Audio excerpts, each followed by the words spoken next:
Welcome, everyone. Thank you for joining us today for this exciting webinar of Mastering Initial Access and Ransomware Defense. My name is Stacy Antonino, and I am the VP of Partners and Alliances here at Kella. And today I'm honored to have you on this joint webinar between Kella and our partner Trace3. Please join me in welcoming two fantastic ladies, Irina Nestorowski, Kella's research officer, sorry about that, Irina, and Janelle Schock, advisory CISO from Trace3.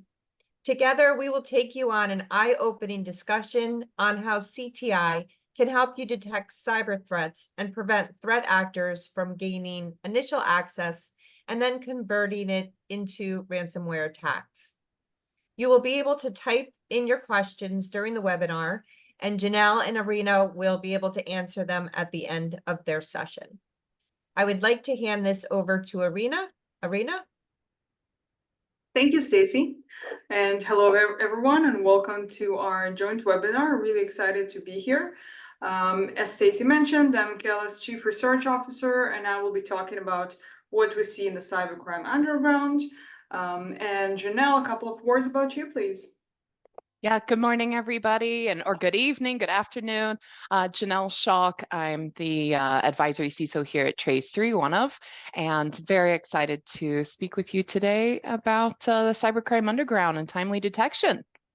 So I think we can, as an agenda at a glance, we're going to talk about what is the cybercrime underground. Irina's got some great examples to show you. We're going to do a 2023 year in review, talk about what we're seeing, especially focused on ransomware. We're going to get into actionable intelligence and initial access and just talking about what does that really mean. We all know what intelligence is, and our organizations are all getting intelligence, but how do we really action on that? And how do we think about both preventing and detecting that initial access that the bad actor might take? We'll talk a little bit about how Kella and Trace3 can help with identifying, detecting, protecting, responding, and recovering from cyber incidents. And then some call to action, some takeaway items for you to consider and possibly think about how you're implementing in your own organization. So let's start with a brief overview of what the cybercrime underground is and how bad actors are using this conglomeration to really communicate, sell, and buy illegally obtained information about individuals, companies, and basically everything possible. So what it is, it's basically a network of sites, platforms, anonymous browsers, tools that make up what we kind of colloquially refer to as the cybercrime underground, sometimes the deep and dark web, but it contains online forums, threat groups, individuals, nation states. They all gather information to provide basically a platform to discuss the tactics, techniques, and procedures, or what we call TTPs, for engaging in illicit activities. So you can advertise your abilities to groups, to gangs, like ransomware gangs, who might want to use your talents for some nefarious purposes. You can share your scripts and methodologies that you've developed or that you've changed or matured or just adapted in some way to specific circumstances or specific types of organizations or types of devices like IoMT devices or like medical technology or tools and operational technology. You can discuss technology vulnerabilities that you've found, how to exploit 0 days, anything like that. So you can really come together and start targeting specific individuals or organizations. And don't picture just a text-based chat system from the 90s. This is how I used to picture it before I learned a little bit more. You know, you got like shadow lurking, hoodie wearing teenagers typing in the dark. No, it's really quite robust and quite slick. It's got product catalogs, it's got shopping carts, automation, applications. Individuals can purchase anything from illegal drugs that are illegal to their country, credentials, information about organizations or individuals, and more. So some of the most famous cybercrime gangs out there are there too. So Conti, like the ransomware gang, who utilize the cyber underground to recruit and coordinate with coders and testers and encryptors and specialists and negotiators and human resources. Even these gangs have their own HR teams, support personnel, and everything else. And while finding, customers or who want to purchase their capabilities to target a specific organization, or finding individuals who want to join in their gang, either on a temporary or permanent basis. So there is a lot going on here, and it can seem really overwhelming. But I'll turn it over to Irina to share what some of this looks like in the cybercrime underground. Irina? Thanks, Janelle. Really, let's give you a glimpse into different things we're seeing in the cybercrime underground, including some of the items we will talk about later as well in the context of ransomware gangs. So just a few examples, all of them for the ease of understanding are in English, but this ecosystem actually speaks different languages, with English, Russian, Chinese, Arabic being the most prominent, but we're just going to show you the English ones.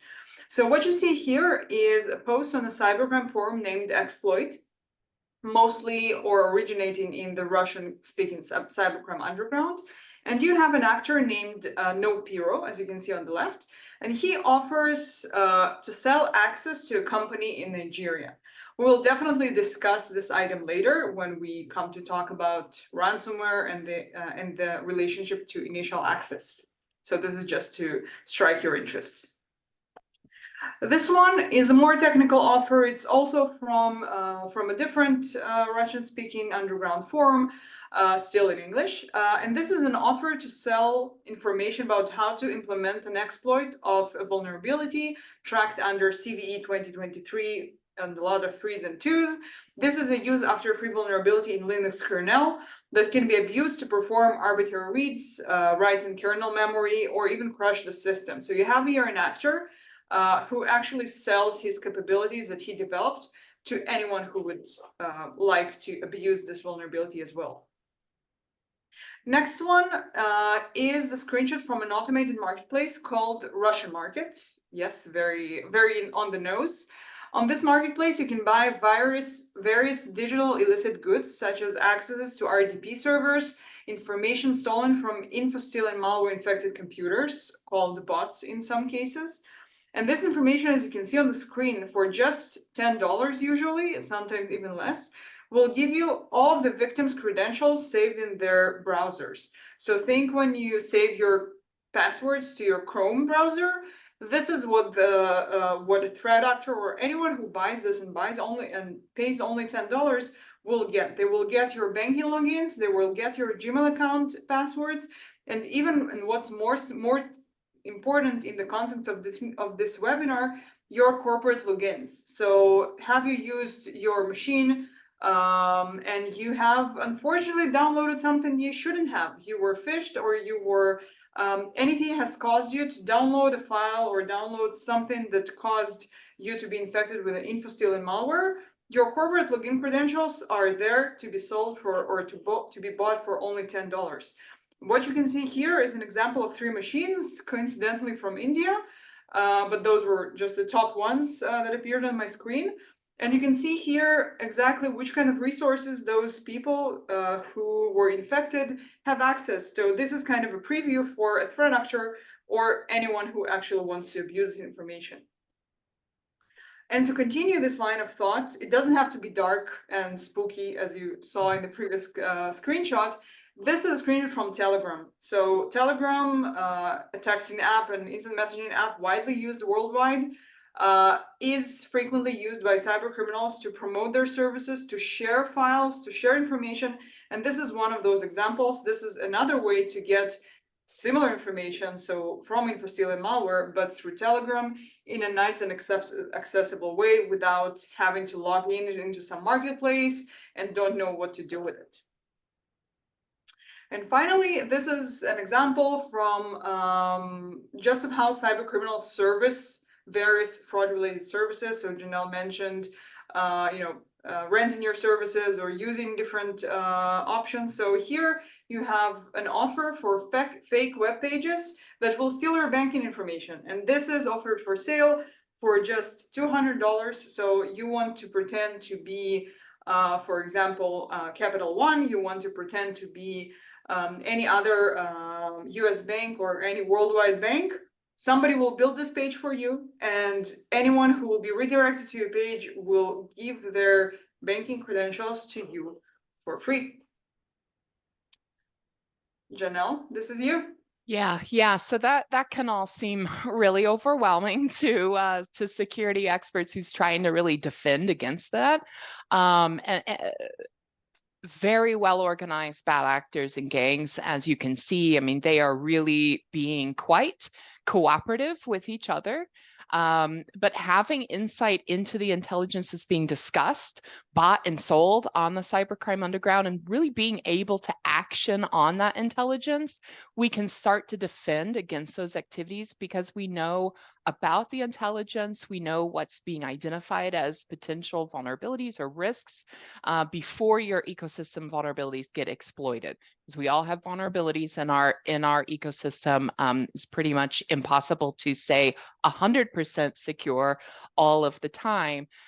So we have to have that actionable intelligence that you can really turn into timely detection. And your plan should really go beyond, what to do in an ongoing verified breach, and include what to do when you know someone is gathering intelligence about your organization or about your executives and board members from like an executive privacy and security perspective, and really making their plans for a breach. Because by applying that ability to identify, detect, and protect against the happenings on the cybercrime underground, you're really able to start thinking like the attackers. You'll start thinking about, how do we gain that insight into our weaknesses? How do we think about the attacked vectors, those TTPs, those tactics, techniques, and procedures of the bad actors? And then you start aligning them to defense mechanisms with guides like the MITRE ATT&CK framework, with tools like Kella and so on, to really understand how to detect and defend against these things that are happening constantly and at volume. So let's talk a little bit about what's happening out there and how the cybercrime underground is really functioning in real life. And you can see here, before we do that, actually, we did add a few other thoughts here around, active case management. Great. We have to really understand how to gather the information and be able to discuss that information within our own organization, with law enforcement where necessary. Do we need to involve international law enforcement? Is it just local state? Do we need to involve the feds? Having guidance on all of that, having a plan in place that really helps you understand, in these certain circumstances, I involve these different types of people. Here's everybody's roles, responsibilities, who's responsible, accountable, consulted, and informed, that good old standard RACI matrix. We want to have all of that detail around the different types of intelligence that we're gathering. So again, we can really effectively defend against it. So next slide.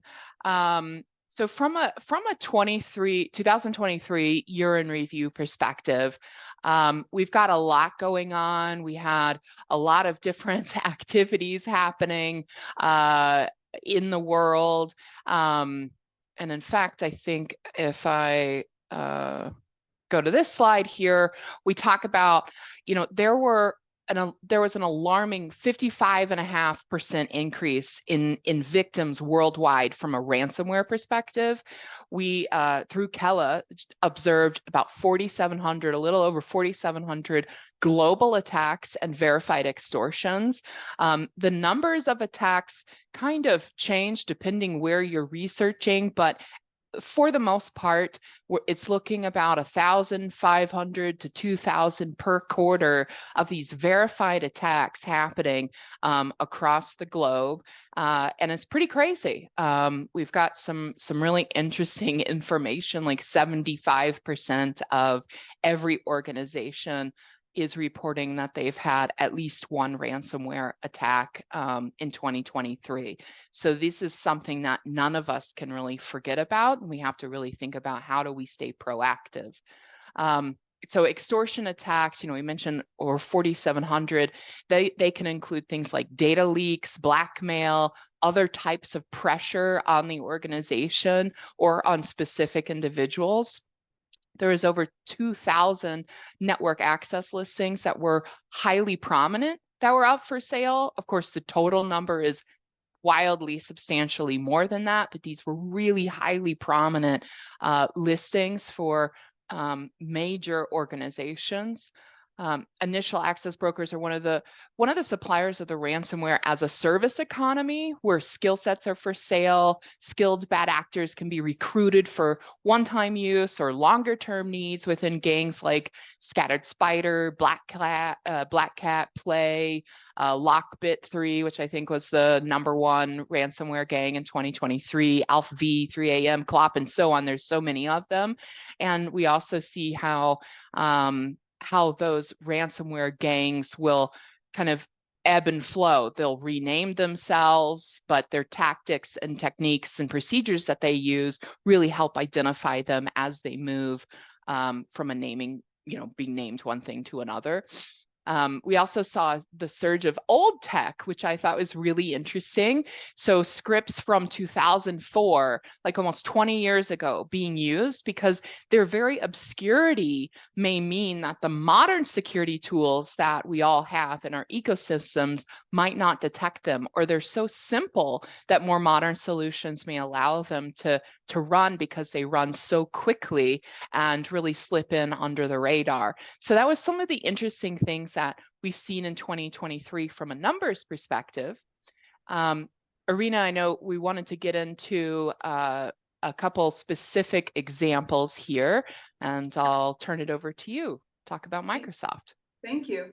So yes, thank you, Janelle. Several things from 2023 that I would like to remind or highlight, and later you will definitely see why it was important to mention those examples. So let me start by something that probably many of you have heard about. MGM and Caesars, two Las Vegas Strip giants, fell victims to hacker attacks in August and September 2023. MGM was forced to shut down systems across all of its 31 resorts, and Caesars tried to avoid a similar fate by paying attackers millions of dollars. Both of those attacks were carried out by a hacker gang made up of possibly US and UK-based individuals, called by cybersecurity experts either Scattered Spider or Roasted Octopus, UNC, Storm, each company, of course, with its own terminology. And those hackers have become known for their social engineering techniques that can lead to compromise of internal systems, rendering even multiple factor authentication solutions such as Okta useless because they infiltrate the company with social engineering on such a deep level. MGM were then also hit with a ransomware attack from those actors that implemented the Alpha V / Black Cat ransomware strain. So it's not only the infiltration, it's also a ransomware attack that could have been avoided. Later, I think Janelle wanted to mention the hospitals examples, and later I will continue with the Microsoft example. Yeah, absolutely. So we probably are all hearing about attacks on hospitals and hospital systems. So there were over 300 healthcare entities that reported being targeted with ransomware attacks in 2023. Data is being stolen from almost all of those organizations. There's a relatively new gang called Black Suite, which appears to really be specifically targeting healthcare and using malware code and similar techniques to Royal. And it's a derivative of the Conti gang, which we're all familiar with because of the Log4j attacks a couple years back. But these attacks on healthcare systems and hospitals, they're resulting in patients not receiving timely care. Hospitals in 6 US states, for example, were diverting patients from ERs after a Thanksgiving Day ransomware attack, from having the Ardent Health Systems network being taken offline. And that really meant that providers couldn't access their clinicals programs, they couldn't access corporate servers, their Epic modules. They were using Epic, which is a very common healthcare solution. And luckily, no patient deaths resulted in that attack, but previous ransomware attacks have seen patients die from the time that it took to divert their ambulances to unaffected hospitals. So if any of you are in the healthcare provider space, it is so incredibly critical, to be thinking about and preparing for ransomware and having that initial detection and that actionable intelligence before something takes place. Because a lot of times I think about, this isn't a life or death situation, because I get kind of stressed, things are happening, things are moving very quickly. A lot of people are very stressed out during an incident, an event. And in fact, I want to talk about that a little bit from a takeaway at the end. But, in hospitals, it can literally be a life or death situation. So having, knowing that there is a gang out there that is specifically targeting the most vulnerable people in our community, it really makes you want to make sure that you're adequately protecting against that. Irina? Yeah, that's really a tragedy when something like that happens because someone decided to play with the wrong computer. Let's continue a bit more on the MGM and Caesars and the scattered spider attacks. So actually, not all are bad news. Microsoft was able to actually disrupt the infrastructure of another group that they track as Storm 1152. This group has provided fraudulent Microsoft accounts to multiple groups that engage in ransomware, data theft, and extortion, including scattered spiders. So you can see this whole cybercrime ecosystem connecting here with, you have suppliers, you don't have to have one person that does it all. And this group, Storm 1152, they ran illicit websites, social media pages, selling fraudulent Microsoft accounts and tools to bypass identification verification software across well-known technology platforms. And these services clearly reduce the time and effort needed for criminals to conduct an abusive behavior online. To date, Microsoft reported that this group has created approximately 750 million fraudulent Microsoft accounts, earning the group millions of dollars in revenue and costing Microsoft, of course, and other companies even more to combat their criminal activity. So this is also an example of bad things that happen, but also that companies try and vendors try to act against those organizations. And one final example from 2023 really happened in December, hit close to home as I was born in the Ukraine. So an attack on the Ukrainian biggest mobile network operator, Kyivstar, experienced a cyber attack on December 12th. Fast forward, of course, a Russian nation state actor is suspected to be involved, acting on behalf of the Russian state. And this attack affected not only mobile and internet services, but it was also suspected to have affected the air raid alert system in parts of the Kyiv region. Unfortunately, according to the head of Ukraine's security services, the attack wiped almost everything. This is their quotation, including thousands of virtual servers and PCs. They had to manually restore everything and restore the core of the telecom operator. And to connect all of this to what I'm going to continue to talk about, the original root cause that is still suspected is a compromised employee account, which is now being discussed that the attackers were in since at least May of 2023, maybe even earlier. So an account of an employee was compromised. It could be compromised as easily as you've seen earlier in the examples. So this is really another example of a nation state level attack, which is being attributed on a nation under attack. So this is really just to showcase how cybercrime not only tailors to the cybercriminals who wants to make money, but also to those acting on behalf of a nation state interests. So yeah, I think those were my highlights of 2023, Janelle. Yeah, thank you, Irina. It's really fascinating how some of the ransomware games seem to be this oscillating mass where you find and arrest some others and more just kind of fill their place. If you're a comic book fan, it's like Hydra, chop one head off and three more grow back. So it shows how critical continuous and actionable intelligence really is because of this ongoing threat to our organizations, our livelihood, and even ourselves. It's not, unfortunately, it's not going to go away. Yeah. So go ahead, Irina. Yeah. And I wanted really to show and really take a look at several additional examples of actionable intelligence that can be found in cybercrime sources. So Janelle has mentioned initial access brokers. I have as well, and I want to show you the following example. So quick explanation, you have seen this post already, the first one on the left. So just a quick explanation on what we're talking about when we're saying network access. So network access listing is very simple. A threat actor offers to sell access to a network of a company. Usually it's credentials to access any kind of external tool that can be, of course, connected through the internet of this victim company. It can be the VPN, it can be the RDP servers, remote management tools, and of course with COVID, which suddenly is on the rise again, many people went to work from home and started using tools that might have not been initially approved by the companies, and this has really caused kind of a stir in the attack surface. And threat actors can use those credentials, those network accesses, as a starting point of an attack, since somebody already went the extra mile for them to gain this access.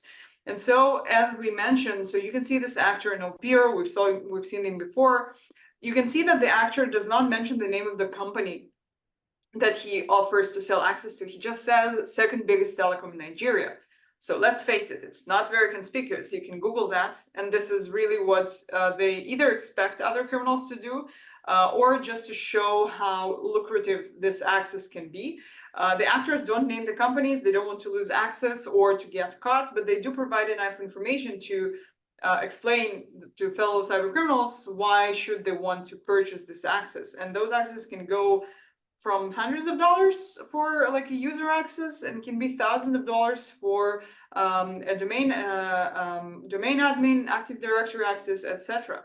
So what you can see here is second biggest telecom in Nigeria. As I said, we can easily Google that. This is not only Google, but this is some of what we do here at Kela, trying to identify victims of such breaches. And unfortunately, this listing on a forum wasn't the only thing that happened to this company, which we identified as Globacom. And this is what you can see on the right downside of the slide. A month after this network listing was posted for sale, this company was claimed as a victim of a ransomware attack by our friends at Alpha or Black Cat.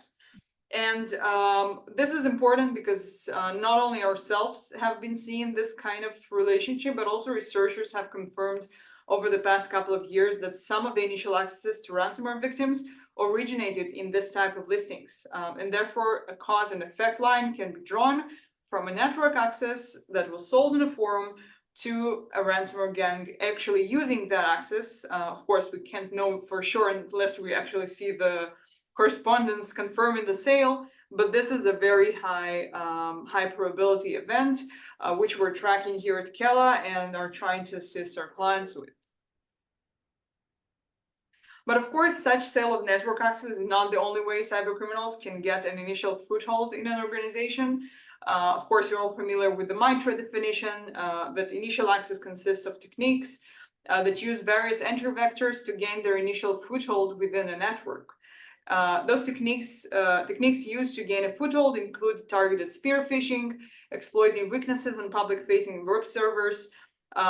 Footholds gained through initial access may also allow for continuous access, like valid accounts, use of external remote services, or maybe limited use due to changing passwords.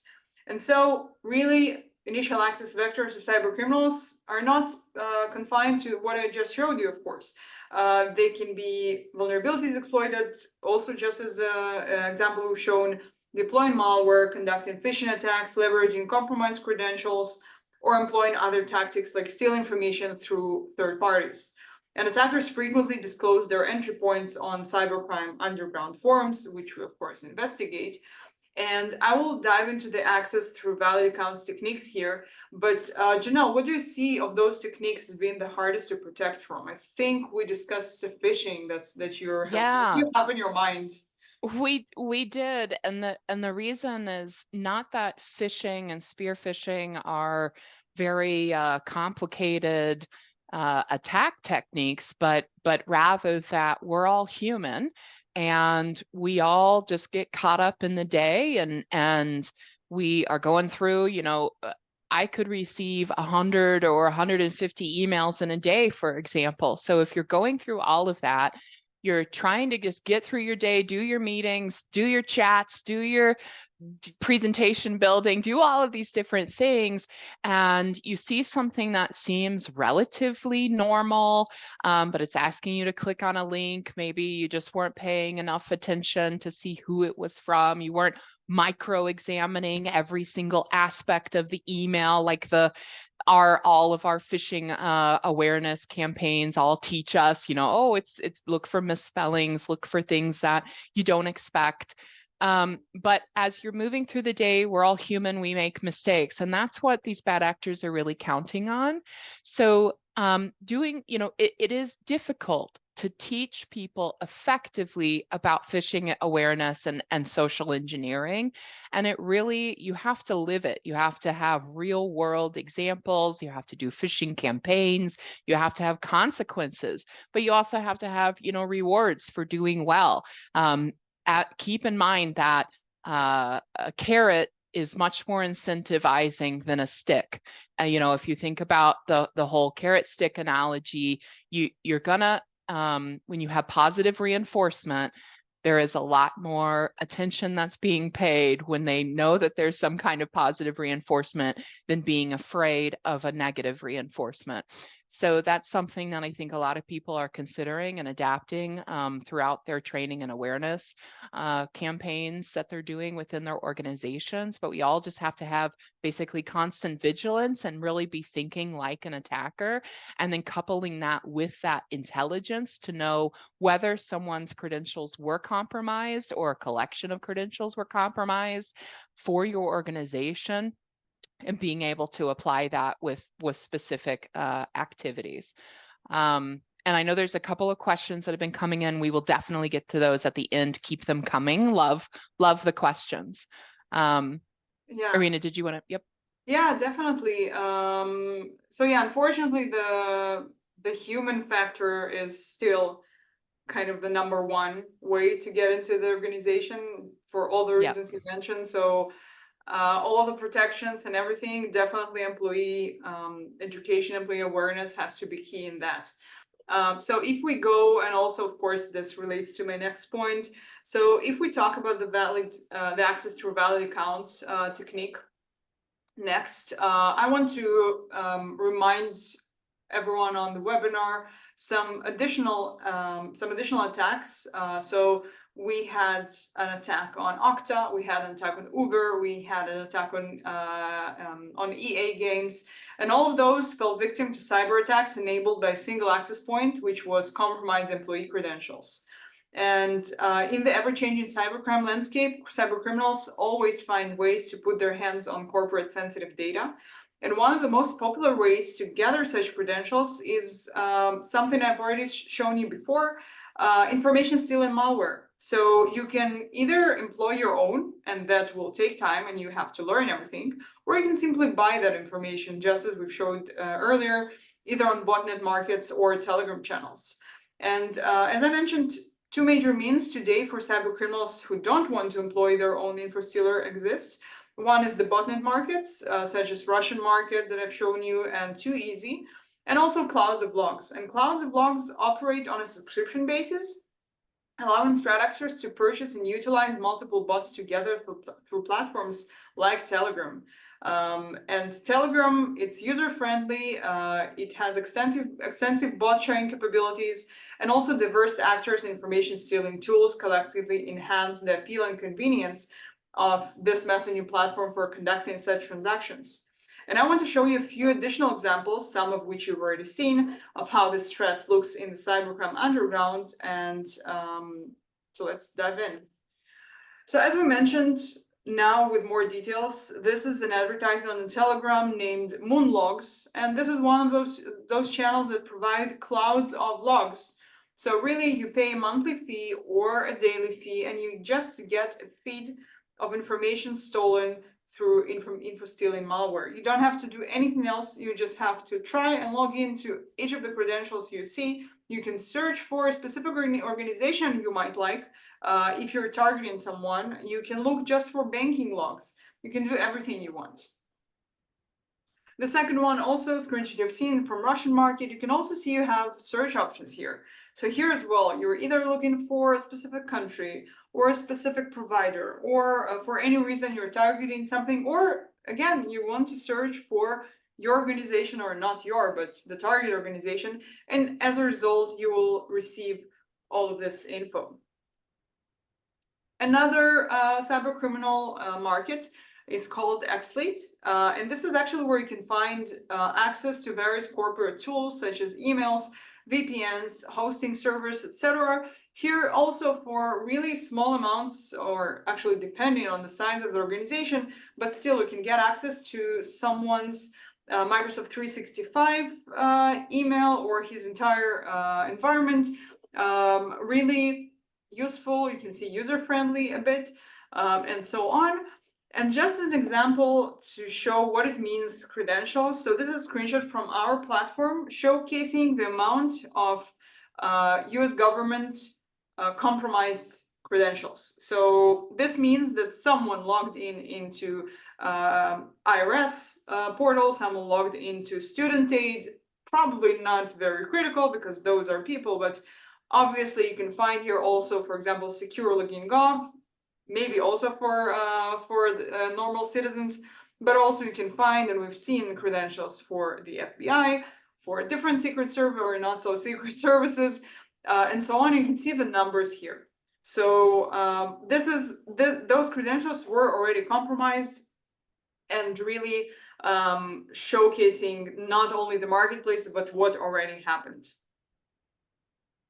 And let's talk a bit about ramifications, which might be clear, but still. So ransomware, we've discussed this, but it's not the only end game, of course. Compromise and network compromise has been around since before ransomware was a thing. And Kela has seen different cybercriminals not even getting to the ransomware part, but instead using only the ransom part. After stealing enough data they deem important to the victim. So they would say, we infiltrated your networks and we've stolen 2 terabytes of data.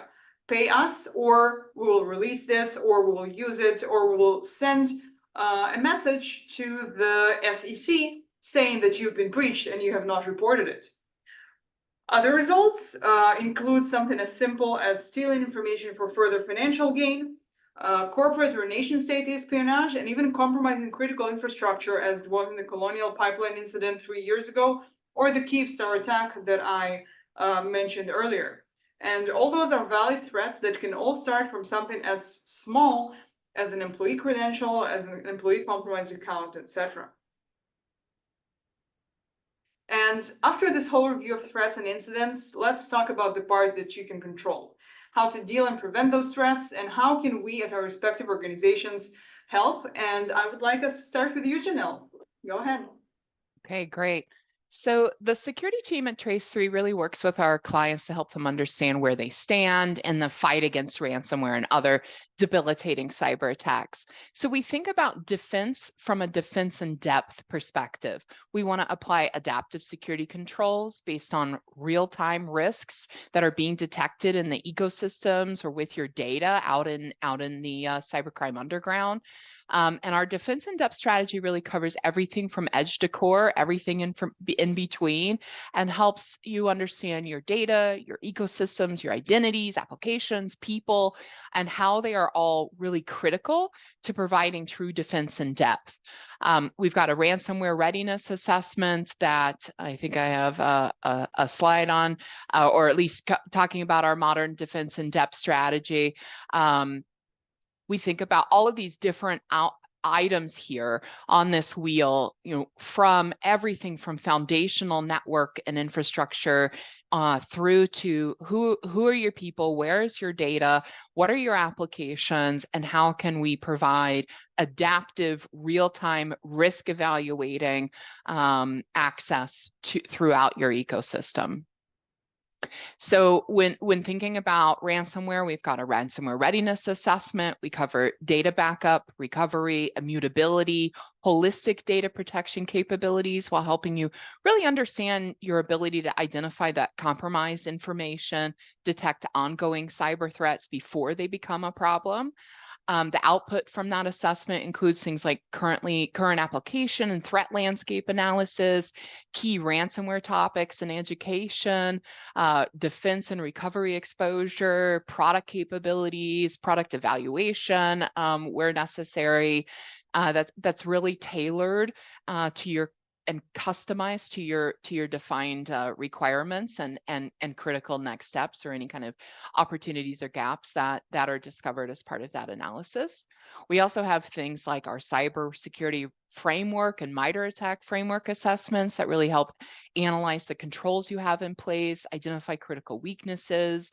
Our offensive security services provide you with tangible information on system vulnerabilities and the ways that cyber criminals can really exploit those vulnerabilities. We have a network assessments that help you understand your firewalls, router, switch, software, how it all works together, how it protects that confidentiality, integrity, and availability of your systems and data.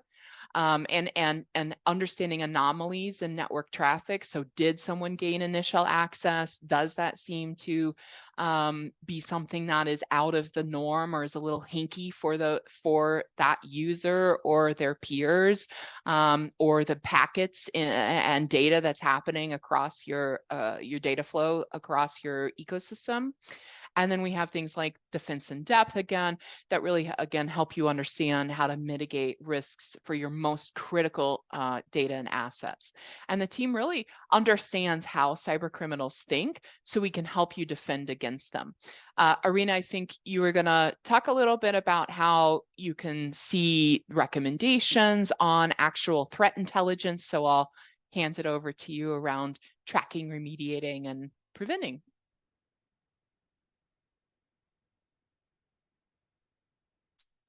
Thank you. So really, as you might have understood already, Kela monitors the cybercrime ecosystem. And this ecosystem is comprised of sellers and buyers, like any other financial system. And as we demonstrated, you can find various things being sold in the cybercrime ecosystem, including malware, database leaks, and tools that can be used to breach software. And it actually means that, as we already mentioned, one single threat actor does not have to perform each stage of an attack, from reconnaissance to actions on objectives, but instead can purchase relevant tools, credentials, and initial access online and use these to further advance their attack. Kela collects information from these sources 24/7, and we ingest everything into our platform to provide our clients with turn it into structured data to allow organizations to monitor their exposure in cybercrime sources. Identification of these exposures allows for timely mitigation measures before something might turn into a full-scale cyber attack. And we also have a team of analysts that review this information to identify threats, alert clients, and provide additional intelligence. All of those can enable tracking, remediation, and prevention of the various threats we presented, and specifically the ransomware case. And Kela's intelligence and insights serve various use cases. For example, cyber threat intelligence, vulnerability and attack surface intelligence, and all of those you can, of course, explore on our website. And really, we just live and breathe cybercrime investigation, cybercrime intelligence. And Janelle, why won't you take us to the what's next then slide? Absolutely. Absolutely. So it's been a fantastic conversation. I know we covered a lot of things. I loved seeing and learning about what actually the cybercrime underground looks like, and how we can really apply actionable intelligence. So for some key takeaways before we get to questions, getting in front of cyber criminals with that right knowledge, that actionable intelligence, and that effort makes it really difficult for the bad actors, to the point where hopefully they give up. You want to be annoying to deal with in this regard. Maybe not in life and other things, but in this way, you want your ecosystem to be annoying to attackers. So if you understand how cyber criminals work, how the cybercrime underground functions, which Irina has helped us all understand better, you can align that those right controls, the set of controls to defend against those tactics, techniques, and procedures. You want to assume your information is being stolen and bought and sold. With that assumption, have a plan in place from what you can do from there, and actionable intelligence on exactly what's going on. You want to apply lesson learned from past incidents, your tabletops, your pen tests, your assessments. If you get a ransomware readiness assessment and it finds 3 critical gaps, make sure that you're actioning on the closure of those gaps. You might not be something that you can do in a day. You might have to make a case for budgeting, but we can help with that. And I'm sure that you can come up with some great information based on this webinar and others to really help your executives, your board members, those budgeting folks make the right decision to invest in closing those operational weaknesses. Because if a consultant that you're paying to perform a pen test, or going through a tabletop exercise, or going through an assessment, if a paid person can find your organizational weaknesses, a bad actor absolutely can too. So having a firm idea of what your attack surface is in the cloud and on-prem, just based on how your organization is structured, with your users, your endpoints, IoT, IOMT, OT devices, your policies, your procedures, your technical controls, understand what your attack surface is. Then gain that automated intelligence through solutions like Kella, so you can know not only what's happening on the cybercrime underground, but then what to do with that knowledge that you now have. And also, there's not a slide on this, but I mentioned earlier, I do want to touch on the psychological impact of ransomware before we get to questions, just really quickly. It's so important in this constant 24/7 world that we all live in, that we take little bits of time and just breathe and focus on ourselves. And going through a ransomware or an extortion event or something other, kind of cyber incident can seem really, really overwhelming and even insurmountable. Make sure to put your personal health first too. Keep in mind that as you and your teams work and prepare for defending and responding to attacks like ransomware, that y'all are taking care of yourselves too. There's studies that have been coming out. There's one from the Royal United Services Institute that show that business owners, CISOs, IT, security staff, they're all going through extreme stress and strain, and it's impacting health. It is killing people, to be serious for a second here. So take a little breaks, get water, get a little quick walk in, try to keep perspective. And if you need help, make sure to get help. So just wanted to end with that before we get into some of the questions. Stacy, do you want me to turn it over to you before we get into the questions? No, I think we're good. Thank you everybody for attending. I thought that was excellent, ladies. Thank you so much for the conversations. Yeah, no, if you guys want to answer some of the questions that we have, we'll also have this as a recording. So if you wanted to listen again, certainly willing to do that.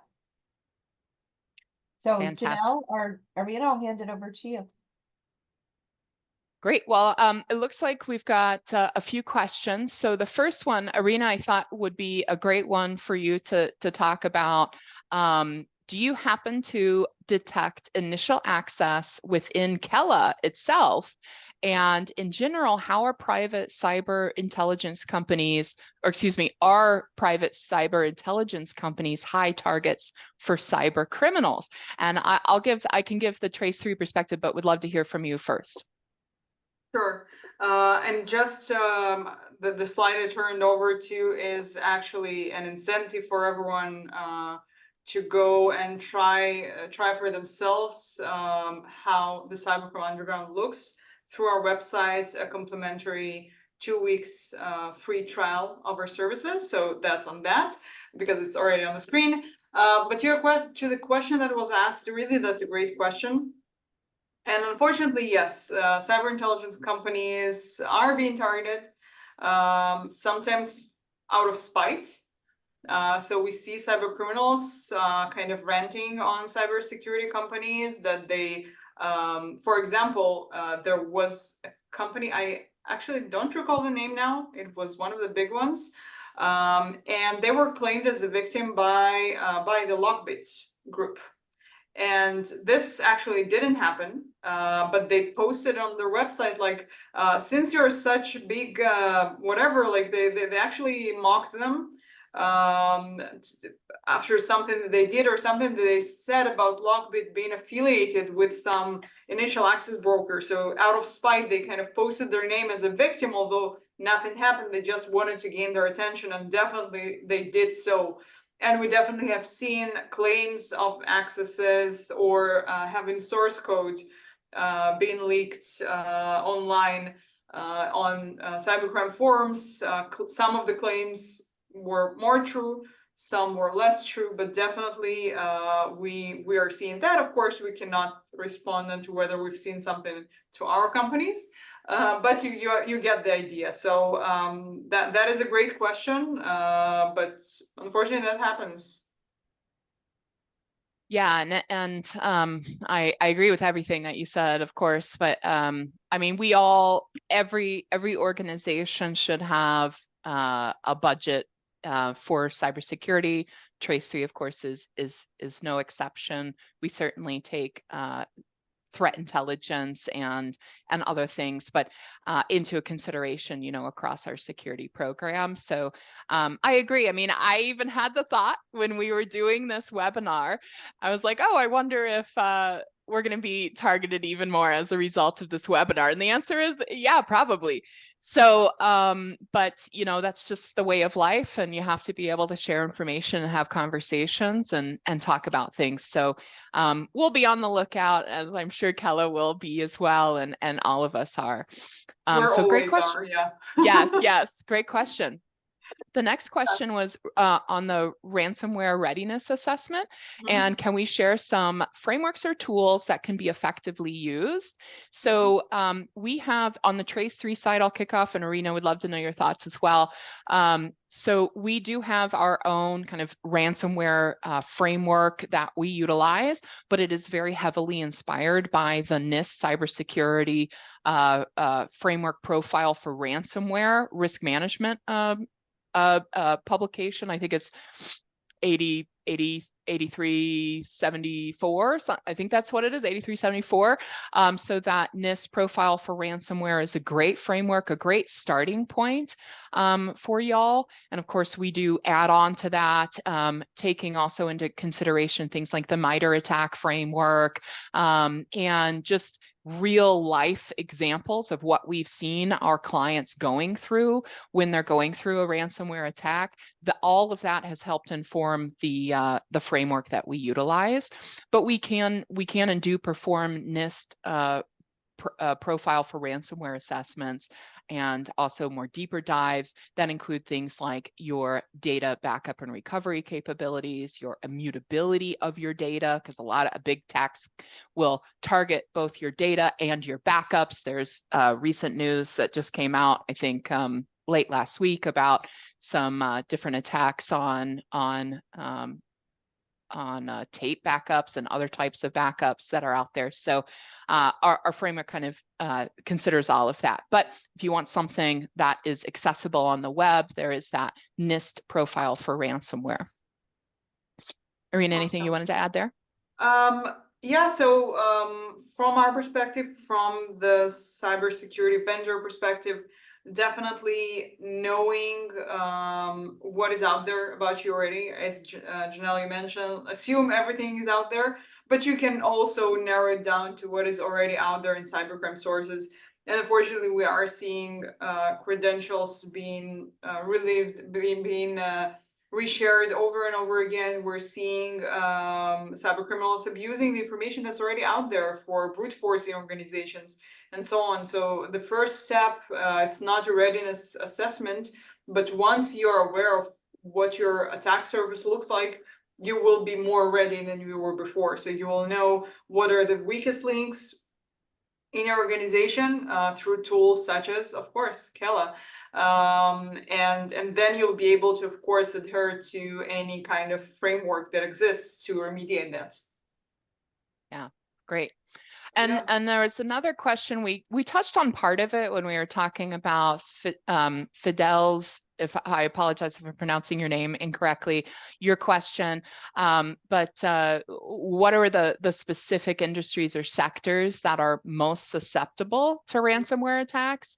And you know, in 2023, banking, finance, retail, business services, manufacturing, education, healthcare, all were very highly targetable industries, but government, insurance, real estate, construction, transportation, critical infrastructure, technology, like us, we all get hit quite a bit too. So it's really important to keep in mind that, you know, quote unquote, there's no one's like safe from ransomware or extortion if you have data and you are connected in any way to the internet, or if you have people, or if you have a physical location. You have to have controls in place. Basically, if you exist, you need to have some controls. I don't know, Irina, if you wanted to add anything to that. No, you're definitely right. Many attacks are opportunistic, so anyone can get hit, and maybe even small businesses, you know, looking out, you know, oh, this big company was hit, and I shouldn't worry because the criminals are only after the big ones. So no, they're after everyone. And if you're a small company, you perhaps don't have the budget or the tools to prevent or respond in an effective way to an attack, and so the impact on you as a small business might be even higher than for this giant who has the millions to pay or has the backup plans. So definitely, don't be you know, oblivious. Don't be don't think that they're not coming for you. Be prepared and be sure to have plans in place. Absolutely, that movement towards small and medium businesses is real. It's not just the world's largest and best funded companies that get hit. You could be hit because there's a single individual who works at your organization that may be highly targetable, or just a high profile individual. You may have a customer service rep that makes the wrong person, you know, feel offended in some bizarre way. Or they could just be thinking, hey, you probably don't have, you know, all of the tight controls. You might have looser policies. You might have maybe some less training, might have some of those, you know, maybe don't have the budget to support from an operations perspective or detection, you know, in your SOC. There's a lot of reasons why someone may attack smaller or mid-sized organizations, regional banks, small colleges, small chain retailers, you know, distribution, all of that. So it's really important to maintain that constant vigilance, as Professor Moody says. So I think that is all the questions. Stacey, Yeah. you want to, or Rena? Yeah, any other questions? No, I didn't think so. Okay, great.